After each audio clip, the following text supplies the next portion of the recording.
Adventure. অ্যাডভেঞ্চারের নেশায় মানুষ ছুটে চলছে পাহাড়, সমুদ্র কিংবা গহীন অরণ্যে। এবার আমরাও যাচ্ছি সেরকমই একটা অ্যাডভেঞ্চারাস ট্রিপে। একদিকে কির্স্তং রুংরাংয়ের সহস্র বছরের পুরানো গা ছমছমে গহীন জঙ্গল, অন্যদিকে পাহাড়ি সবুজ ঘাসে মোড়ানো আঁকাবাঁকা পাহাড়ি ট্রেল। কখনো কখনো চোখে পড়বে নয়নাভিরাম জুমঘরের অসাধারণ দৃশ্য, কখনো বা দেখা মিলবে এবড়ো থেবড়ো পাথরের বুক চিরে বয়ে চলছে জিরিপথ। পাহাড়ি রুক্ষপথে হাঁটতে হাঁটতে আপনি যখন ক্লান্ত হয়ে পড়বেন, ঠিক তখনই হয়তো দেখা মিলবে ঠান্ডা পানির ঝর্ণাধারা। সেই সাথে আছে পাহাড়ি ঢাল বেয়ে চলা খাড়া পাহাড়ি পথ, যে পথে চলতে চলতে হয়তো মনে হবে যে কোনো সময়ে ঘটতে পারে যে কোনো দুর্ঘটনা। সেই সাথে আছে পাহাড়ি যোগসহ নানান ধরনের বিষাক্ত প্রাণীর ভয়। ভাগ্যে থাকলে পাহাড়ি ভাল্লুকের সাথেও দেখা হয়ে যেতে পারে। কখনো বা দেখতে পাবেন পথ আগলে দাঁড়িয়ে আছে গয়ালের দল। এত কিছুর মধ্য দিয়েও আমরা কিছু মুসাফির ছুটি চলছি এক অদ্ভুত অ্যাডভেঞ্চারের নেশায়।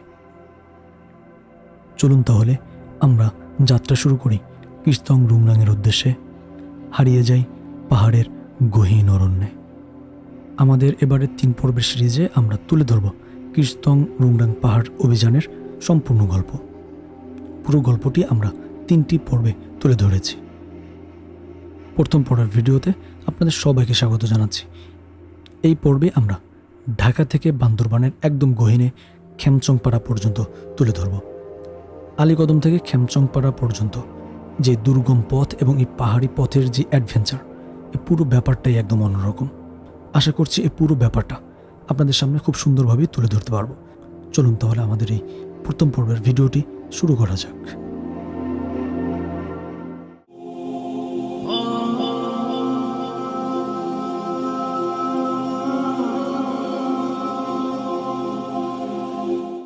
যথারীতি আমাদের এবারের ভ্রমণ শুরু হয়েছে ঢাকা থেকেই। তো যখন বাস স্ট্যান্ডে অপেক্ষা করছিলাম, ঠিক তখনই পরিচিত হই এই কয়েকজন ভাইয়ের সাথে। তারা মুন্সিগঞ্জ থেকে এসেছে, সম্ভবত সীতাকুণ্ড ট্যুরে যাচ্ছে।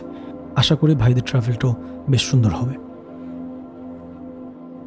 সকাল 8টার দিকে আমরা বান্দরবানের পাহাড়ি রাস্তায় প্রবেশ করি। সকাল সকাল পাহাড়ের এরকম আঁকাবাঁকা পাহাড়ি পথ এবং পথের সৌন্দর্য দেখতে সত্যি আপনি মুগ্ধ হয়ে যাবেন। স্নিগ্ধ সকালে এরকম পাহাড়ি আঁকাবাঁকা পথ দিয়ে যখন আমাদের গাড়িটা যাচ্ছিল, মনে হচ্ছিল যেন এক অন্যরকম সৌন্দর্য আমরা উপভোগ করছি। অবশেষে আমরা প্রায় 9টার দিকে আলীকদম এসে পৌঁছালাম। এখান থেকে মূলত আমাদের 21 কিলো নামক একটা জায়গা আছে বান্দরবানে, ওখানে যেতে হবে চাঁদের গাড়িতে করে। তো এখান থেকে মূলত সকালে নাস্তা করবো, নাস্তা করে এরপরে আমরা 21 কিলোর উদ্দেশ্যে রওনা করবো চাঁদের গাড়িতে করে। ওখান থেকে আমাদের মূল ট্রেকিং শুরু হবে। তো যাই হোক, মোটামুটি রাত্রে তেমন ঘুম হয় নাই, সারাদিনে আবার অনেক পরিশ্রম করতে হবে, এমনিতেই চেহারার অবস্থা খুব একটা ভালো না। তো যাক, দেখি কতক্ষণ টিকতে পারি আর কি। এবং আলীকদমের সমস্ত ফর্মালিটি শেষ করতে কিছুটা দেরি হয়ে যায় এবং দুপুরের পর আমরা চড়ে বসি আমাদের চাঁদের গাড়িতে। আমাদের এবারের গন্তব্য আলীকদমের 21 কিলো নামক স্থান। মূলত 21 কিলো থেকেই আমাদের মূল ট্রেকিংটা শুরু হবে। তো আমরা এই চাঁদের গাড়িতে করে 21 কিলো পর্যন্ত যাচ্ছি এবং আলীকদম থেকে নিয়ে 21 কিলো পর্যন্ত এই যে রাস্তাটুকু, এই পাহাড়ি রাস্তায় যখন আপনি ছাদখোলা জিপে চড়বেন, আপনার কাছে মনে হবে এই যেন অন্যরকম এক অ্যাডভেঞ্চার। যে প্রায় আমরা ওই 21 কিলো নামক জায়গার কাছাকাছি প্রায় চলে এসেছি, কিন্তু কাছাকাছি এসে আমাদের গাড়িটায় যান্ত্রিক ত্রুটি দেখা দিচ্ছে। উপরে উঠতে গিয়ে যথেষ্ট উপরে উঠতে হচ্ছিল এখান থেকে, তো টার্ন নিয়ে আর পারতেছিলাম, হুট করে বন্ধ হয়ে গেছে, গাড়ির কাজ করা হচ্ছে। তবে আজকের ভিউটা যা দেখাইলাম একদম অসাধারণ। পুরো ভিডিও তো দেখছেন, আসার পথের ভিউটা কেমন ছিল, একদম অসাধারণ। এত সুন্দর চমৎকার একটা ভিডিও, এবং এত সুন্দর ভিউ, অ্যামেজিং, অসাধারণ, মাশাআল্লাহ।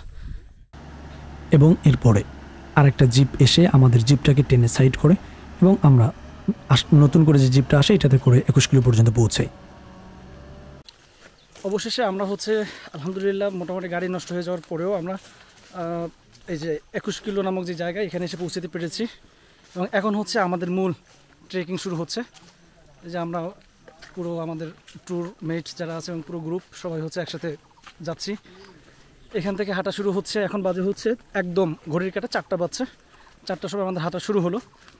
তো আমাদের যতটুকু ধারণা তাতে মনে হচ্ছে প্রায় 6 থেকে 7 ঘন্টা নাকি লাগবে। দ্যাট মিনস হচ্ছে রাত 10টা থেকে 11টার মধ্যে আমরা সেখানে পৌঁছবো। এই পাহাড়ি আঁকা বাঁকা পথ ধরে সামনে আগাইতে হবে। তো এখনও পর্যন্ত ভালোই লাগছে, বাকিটুকু ওইখানে যাওয়ার পরে বলতে পারবো। ভাই আপনার নাম জানো কি? আমার নাম জহিরুল ইসলাম কবির, জহিরুল ইসলাম। ডেন্টিস্ট। ডেন্টিস্ট, জি। আচ্ছা যাক, দাঁতের দাঁতে সমস্যা হয়েছে, কিন্তু এখন তো পায়ের সমস্যা দরকার, পায়ের ডাক্তার লাগবে। পাশে আছে সাজিদ ভাই, এরপরে পিছনে ভাই নাম যেন কি? তাহমিদুল ইসলাম। তাহমিদুল ইসলাম ভাই। যাই হোক, মোটামুটি ট্রেকিং শুরু হচ্ছে। সো আজকেই হচ্ছে মোটামুটি 7 ঘন্টা হাঁটার একটা প্রস্তুতি নিয়ে আসছে। সাথে তো ব্যাগ তো আমারটা দেখাইতে পারতেছে না, মোটামুটি অনেক বড় ব্যাগ, মোটামুটি মনে হচ্ছে 8-10 কেজি ওজন হবে। এটা নিয়ে 7-8 ঘন্টা ট্রেক করতে দেখি কেমন লাগে। আর ওয়েদারটা তো একদম দেখাইলাম যে চমৎকার একটা ওয়েদারের মধ্যে দিয়ে যাচ্ছে, মনে হচ্ছে দূরে কোথাও বৃষ্টি হচ্ছে, একদম মেঘাচ্ছন্ন একটা ওয়েদার। এর মধ্যে দিয়ে যদি আমি ক্যামেরাটা ঘুরাই তাহলে বুঝতে পারবেন। এই যে এইটা হচ্ছে মানে এখনকার একদম ওয়েদার। এই যে দূরে ক্যামেরা দেখা যাচ্ছে কিনা, এখানে এটা হচ্ছে সাঙ্গু নদী, আর এই পুরোটাই হচ্ছে একদম মেঘাচ্ছন্ন আকাশ। মানে আজকের ওয়েদারটা যে কত চমৎকার, এটা মানে সরাসরি না দেখলে বোঝানো কঠিন। ওই যে মানে একবার আমাদের দল ফার্স্ট টিম ওই যে ওই যাচ্ছে, 40 কিলোমিটার না? হ্যাঁ, ওরা হচ্ছে অনেক দূর চলে গেছে। ওই যে ওই পাহাড়, আমাদেরকে ঘুরে ঘুরে এই পথ দিয়ে ঘুরে একদম ওই পর্যন্ত যেতে হবে। মেঘাচ্ছন্ন আকাশ, এর মধ্যে দিয়ে হচ্ছে একদম ঠান্ডা বাতাস বইতেছে। হ্যাঁ, তাইতেই অবস্থা খারাপ হয়েছে। যদি রৌদ্র থাকতো তাহলে কি হইতো। মানে মাত্র 15 মিনিট হাঁটছি ভাই, মাত্র 15 মিনিট হয়েছে ভাই, মাত্র হচ্ছে আধা ঘন্টা হয়েছে হাঁটছি, মাত্র আধা ঘন্টা। তাইতেই তো অবস্থা খারাপ হয়ে যাচ্ছে। কি ট্রেকিং করতে আসলাম রে ভাই, এইটা নাকি অ্যাডভেঞ্চার। ভাগ্য ভালো যে ওয়েদারটা খুব চমৎকার। এই যে সীমান্ত ভাই আমাদের এবারের হোস্ট। হ্যালো। তো ভাই যথেষ্ট সাপোর্টিভ। তো এই আধা ঘন্টার মধ্যেই মনে করেন এমন খিদা লাগছে যে মোটামুটি পেটের মধ্যে খিদায় অবস্থা খুবই খারাপ। তো সাথে করে শুকনো খাবার নিয়ে আসছিলাম, চিরার মাওয়া নিয়ে আসছে। তো শেষ পর্যন্ত চিরার মাওয়া বের করে খাওয়া শুরু করেছি। ভাইকে ধন্যবাদ এই যে আমাকে খাওয়ানোর জন্য। ভাবছি যে খাবো আর হাঁটবো, দেখি মোটামুটি একটু এনার্জি গেইন করা যায় কিনা। ভাই অবস্থা আসলেই মানে পাহাড়ের জীবন যে কত কঠিন, এটা পাহাড়ের ট্র্যাকে না আসলে বোঝা যাবে না। আসলেই সীমান্ত ভাই, মানে পাহাড়ের জীবন কেমন এটা ভাই আসলে খালি চোখে দেখে একরকম, আর আমরা সাধারণত যেটা মোবাইলে দেখি, ভিডিওতে দেখি, আমরা চোখ দিয়ে যা দেখি তার 1000 ভাগের 1 ভাগও আমরা ক্যামেরায় ধরতে পারি না। আসলে মানে আধা ঘন্টায় আমার অবস্থা খারাপ হয়ে গেছে। এখনও 6 ঘন্টার মতো হাঁটতে হবে ভাই। কেমনে আল্লাহ ভরসা, দেখি ইনশাআল্লাহ, আশা করি পারবো, হাঁটতে থাকি। তবে ট্রেকিং শুরু করার পরে যখন আমরা এরকম অসাধারণ কিছু ভিউ পাচ্ছিলাম, মানে দুই পাশে পাহাড়, মাঝখান দিয়ে সাঙ্গু নদী দেখা যাচ্ছে অনেক উপর থেকে, মানে একদম অসাধারণ দৃশ্য, মাইন্ড ব্লোয়িং। এরকম পথ ধরে হাঁটতে যদিও কিছুটা কষ্ট হয়, কিন্তু ক্লান্তি তেমন অনুভব হয় না। এই যে পাহাড় ঢালু পথ ধরে নামা কি যে কঠিন, মানে পায়ের উপর দিয়ে একদম প্রেশার, ফুল বডির ভর, সেই সাথে হচ্ছে ব্যাগের ওজন প্রায় 10 থেকে 12 কেজি, সেই ভর, এবং এর মধ্যে নামতে অবস্থা খারাপ হয়ে যাচ্ছে। মাত্র হচ্ছে 1 ঘন্টা হয়েছে হাঁটছি, মোটামুটি এতেই অবস্থা পুরাই খারাপ বলা যায়। যে মাঝে মাঝে এরকম পাহাড়ি জঙ্গলের মধ্যে দিয়ে একদম ঝোপঝাড়ের মধ্যে দিয়ে হেঁটে যেতে হয়, মানে। আর এই যে এখন আমি সম্পূর্ণ একা, সামনে ওরা অনেক দূর চলে গেছে, পিছনের যারা তারাও অনেক দূর পিছনে, একদম সম্পূর্ণ একা একা হাঁটার একটা ফিল নিচ্ছি। ওই যে সামনে 2 জন আছে, মানে চমৎকার। যদিও যোগের একটু ভয় পাচ্ছি, যোগ লাগলে তো বিপদ, আল্লাহ হেফাজত করো। এই দেখেন হচ্ছে দুর্ভাগ্য আমাদের, আসলে কত শত গাছ, সব একদম গোড়া থেকে কাটা, আগুন দিয়ে পোড়ানো। আরে অনেক গাছ, মানে প্রচুর গাছ। এখানে ডান পাশের একদম কোনো গাছই নেই, দেখলেই গাছের গোড়াগুলো দেখলে বোঝা যাচ্ছে যে কত পুরনো পুরনো সব গাছ ছিল। মানে স্থানীয়দের বা এই গাইড যে সে বলছে যে হচ্ছে অবৈধভাবে এই গাছগুলো নাকি কেটে কেটে বিক্রি করে দেওয়া হয়। মানে চিন্তা করা যায় এখানে নাকি পুরো একটা জঙ্গল বনের মতো ছিল, আজকে অবস্থা একদম পুরো বিরান হয়ে গেছে। এত সুন্দর একটা বন যেখানে আমাদের কারো সংরক্ষণ করার কথা, সংরক্ষণ করে রাখার কথা, এরকম একটা পাহাড়ি বন সংরক্ষণ করা দেশের জন্য, এনভায়রনমেন্টের জন্য কতটা গুরুত্বপূর্ণ, সেখানে এই পাহাড়ি রাক্ষসরা হচ্ছে এই বনগুলোকে একবার উজাড় করে দিচ্ছে। এই যে পিছনে অবস্থাটা দেখেন, পুরো বন মানে একদম শত শত গাছ, গোড়াগুলো কেটে পড়ে আছে। মানে আসলে দেখার কেউ নাই, কারে কি বলবো। যেটা চিন্তা করুন যে এখানে গাছগুলো যদি থাকতো তাহলে দেখতে কত সুন্দর লাগতো এবং এখানে ট্রেক করে কত মজা পাওয়া যেত। পুরো একদম ভাই পাহাড়ি জঙ্গলের পরিবেশ, মানে একদম পাহাড়ি জঙ্গল বলতে যা বোঝায়। একদম সন্ধ্যা প্রায় হয়ে যাচ্ছে, অন্ধকারও হয়ে গেছে। এরকম একটা সময়ের মধ্যে দিয়ে এরকম একটা জঙ্গলের মধ্যে একা একা হাঁটছে, মানে কেমন অ্যাডভেঞ্চার জানি না, তবে অসাধারণ এক অনুভূতি পাওয়া যাচ্ছে, অসাধারণ। মানে কী যে অনুভূতি পাওয়া যাচ্ছে এটা বলে বুঝতে পারবো না। একদম পুরো সামনে পিছনে কেউ নাই, পুরো জঙ্গলের ভিতর দিয়ে একা একা হেঁটে যাচ্ছে। মানে অ্যাডভেঞ্চার কাকে বলে, মাশাআল্লাহ। আর এনভায়রনমেন্টও এত সুন্দর, এত চমৎকার। হ্যাঁ,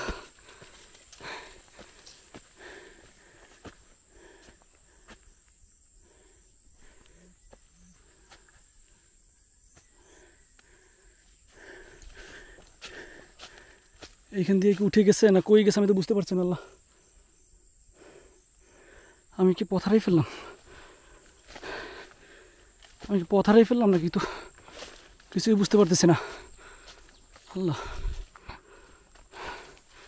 দেখি বিসমিল্লাহ, যেতে থাকি। না এই যে পথের মতো তো দেখা যাচ্ছে, দেখি আল্লাহ ভরসা।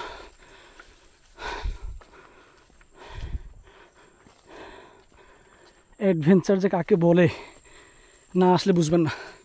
এই পাশের ভিউ দেখেন, মানে জাস্ট অ্যামেজিং।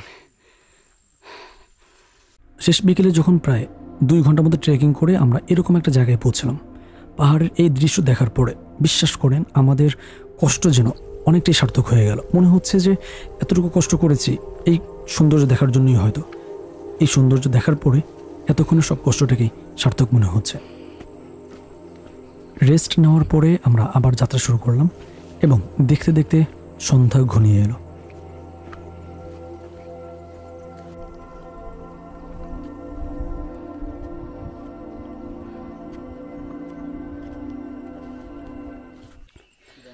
ভাই পুরো 6টা বাজে, 4টা শুরু করেছিলাম, 6টা বেজে গেছে। মানে 2 ঘন্টা হাঁটছি, এখনও 5 ঘন্টা মতো মনে হয় আরও বেশি হবে, কারণ আমরা অনেক স্লো হাঁটতেছি।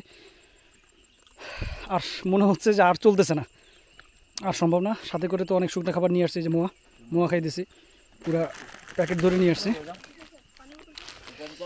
ও এখন বসে বসে হচ্ছে আগে কতক্ষণ মোয়া খাইতে হবে, তারপর আবার এনার্জি একটু ফিল হলে পানি টেনে খেয়ে আবার নতুন করে রওনা করতে হবে। তো এই 2 ঘন্টায় যে কেমন টায়ার্ড ক্লান্ত লাগতেছে। রেস্ট নেওয়ার পরে আমরা আবার যাত্রা শুরু করলাম এবং দেখতে দেখতে সন্ধ্যা ঘনিয়ে এলো।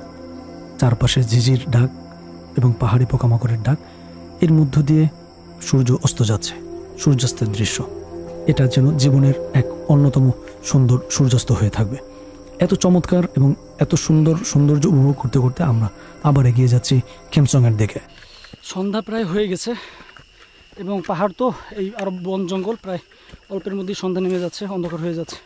তো আমাদের যিনি গাইড ভাই, উনি আমাদেরকে বলতেছে, তারা দিচ্ছে যে ভাই যেভাবেই হোক তাড়াতাড়ি সন্ধ্যার আগে এই পাহাড়ি জঙ্গলটা পার হইতে হবে, কারণ এখানে নাকি ভাল্লুকের উপদ্রব আছে।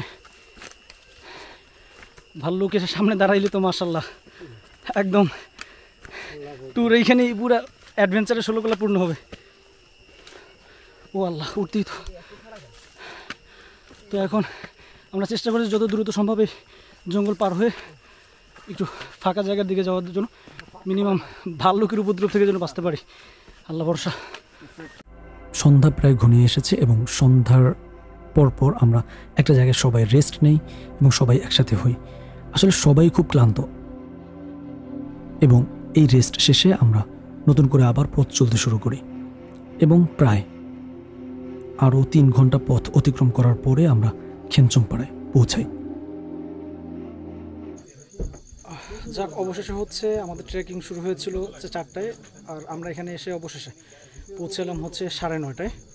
প্রায় 5.5 ঘন্টা ট্রেকিং করে, মানে পাহাড়ি পথ আর সন্ধ্যা পরে যে কি একটা ভয়ঙ্কর অবস্থা আর বিপদসংকুল আর জোকের যে কি মারাত্মক অ্যাটাক ছিল, সব কিছু মিলিয়ে মানে একদম খুব বাজে অবস্থা। আর এই পর্যন্ত আসতে আসতে আর পিঠের যে ব্যাগ ছিল, আমার ব্যাগে মিনিমাম 10 কেজির উপরে ওজন ছিল, তো আমার ঘাড়ের অবস্থা খুবই খারাপ।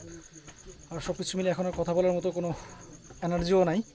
এখন আসছি, আগে হচ্ছে গোসল করতে হবে। দেখি নিচে নাকি ঝিরে আছে, ঝিরে দিকে গোসল করি, তারপর আজকে রাত্রে হয়তো খাওয়া দাওয়া করে ঘুমিয়ে পড়বো। আর কোনো কিছু কথা বলার মতো কোনো এনার্জি নাই। বাকি কথাবার্তা কালকে সকালে উঠা হবে ইনশাল্লাহ। এবং খেমচংপাড়ায় পৌঁছে আমরা খেমচংপাড়ার মানুষ যে ঝিরির পানি ব্যবহার করে সেই ঝিরিতে গোসল করলাম। মানে এই ঝিরির এইখানে নামার পথটাও যে কতটা দুর্গম সেটা এখন দেখাতে পারছে না রাত বলে। এবং এই ঝিরির পানি এত স্বচ্ছ এবং ঠান্ডা যে এখানে গোসল করার মধ্য দিয়ে মনে হলো যে এই 6 ঘন্টা ট্রেকিংয়ের যে কষ্ট ছিল সব কষ্ট যেন নিমেষেই দূর হয়ে গেল। এবং এরপরে আমরা গোসল করে রান্নাবান্না করে রাত্রে খাবার খেয়ে ঘুমিয়ে গেলাম। এবং এর মধ্য দিয়ে হচ্ছে আমাদের কৃস্তং রুংরাং অভিযানের প্রথম পর্বের ভিডিও এখানেই শেষ হলো।